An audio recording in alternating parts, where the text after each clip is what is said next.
સુરતમાં આલુપુરીની લારીની આડમાં ડ્રગ્સના વેચાણનો પર્દાફાશ થયો છે। પેડલરને લાલપુર પોલીસે રંગે હાથ ઝડપી પાડ્યો। દરકા પાસેથી પોલીસે સરફરાઝ શેખ પાસેથી 2.72 ગ્રામ એમડી ડ્રગ્સ પકડી પાડ્યો છે।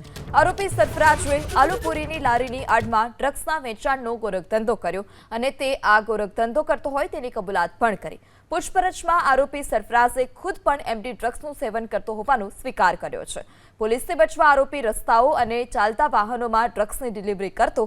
લાલગેટ પોલીસ હવે સરફરાઝને ડ્રગ્સ આપનાર સપ્લાયરની પણ શોધખોળ કરી રહી છે।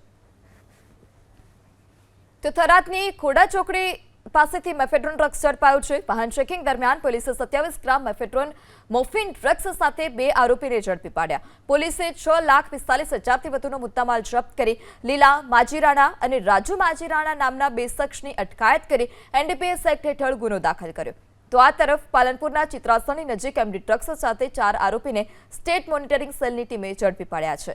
ખાનગી હોટલના કમ્પાઉન્ડમાંથી 110 ગ્રામ એમડી ડ્રગ્સ સહિત 11 લાખથી વધુનો મુદ્દામાલ જપ્ત કરી સ્ટેટ મોનિટરિંગ સેલની ટીમે વધુ તપાસ હાથ ધરી। પ્રાથમિક તપાસમાં ડ્રગ્સ સાથે ઝડપાયેલા આરોપી રાજસ્થાનના હોવાનો ખુલાસો થયો છે। ત્યારે સુરતમાંથી પણ વધુ એક નશાનો સોદાગર ઝડપાયો છે કે જે આલુપુરીની લારીની આડમાં ડ્રગ્સનું વેચાણ કરતો।